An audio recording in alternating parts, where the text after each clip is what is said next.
It's going to be with us for months. Probably more than half of all New Yorkers will be infected with this disease. Thank God for the vast majority. It will be a very limited, mild experience, but for a lot of other people, it's going to be really tough, and we're going to lose some people.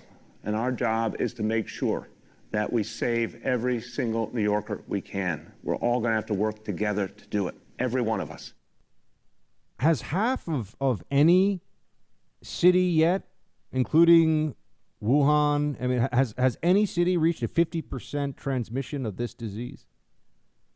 Why is Bill de Blasio? I mean, Bill de Blasio is the worst. He really is. And you know that I've been fair-minded as I can be in my assessments over where this is with regard to over how Cuomo's doing and Gavin Newsom.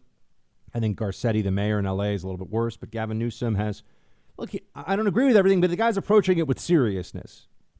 He's not playing stupid partisan games. Usually, he's absolutely horrifying as a governor, but right now, there are more important things going on, right? You know, it's a little bit like there are certain things where you feel like we're all Americans, we're all on the same team, we all get it, you know?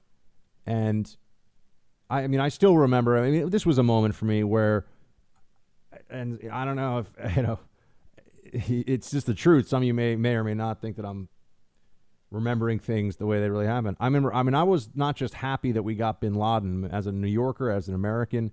You know, I was thinking, you know, high five for Barack Obama. That needed to get done, and he got it done, and he made the right call.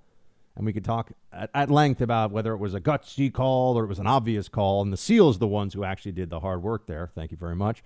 But, you know, that was like, we're all American first. And that was one of those days. It was just one moment in time. But I was like, good job, Obama. That was pretty great. You know, well done. You'd think that when all of us are facing a pandemic disease, that would be the mentality that people would have, which is that things that are good, we say are good. Things that aren't going well or that are bad, we can just be honest about that. But the amount of nonsense, partisan crap that's going on right now, it's just mind-blowing. I mean, this country could actually be invaded by a foreign power. I really mean this. I mean, if North Korea sent its land army, and I know this is like the Red Dawn remake or whatever, but if North Korea sent its land army and it landed in California, there would be reporters at the Los Angeles Times, I think, who'd be like, this is because of Trump's provocations. They really would. You know, instead of saying, all right, America, rally, let's go kick some butt. Let's take care of these. Let's take care of this invasion.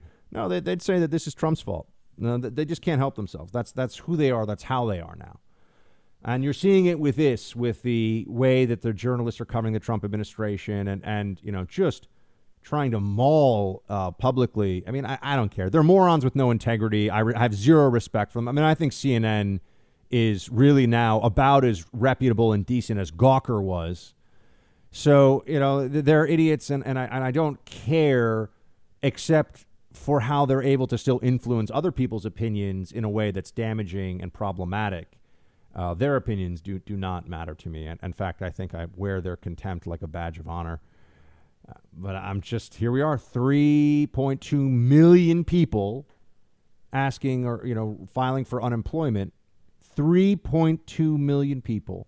It'll be another 3 million or more next week, and the week after that, and the week after that. The economy is activity, and we have frozen almost all activity. This has never happened before in the history of the modern world.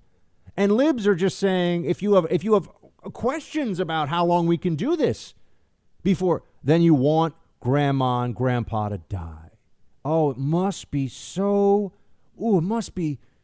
gratifying to just virtue signal like this, to preen about how wonderful and thoughtful and decent and smart a person you are if you take this completely idiotic position. But it's all over the place now. Hey, Team Buck, thank you so much for watching The First on YouTube. If you like this video, please click that little thumbs up button so then it will log as liked. And also, if you want to see more great content from The First, please click subscribe.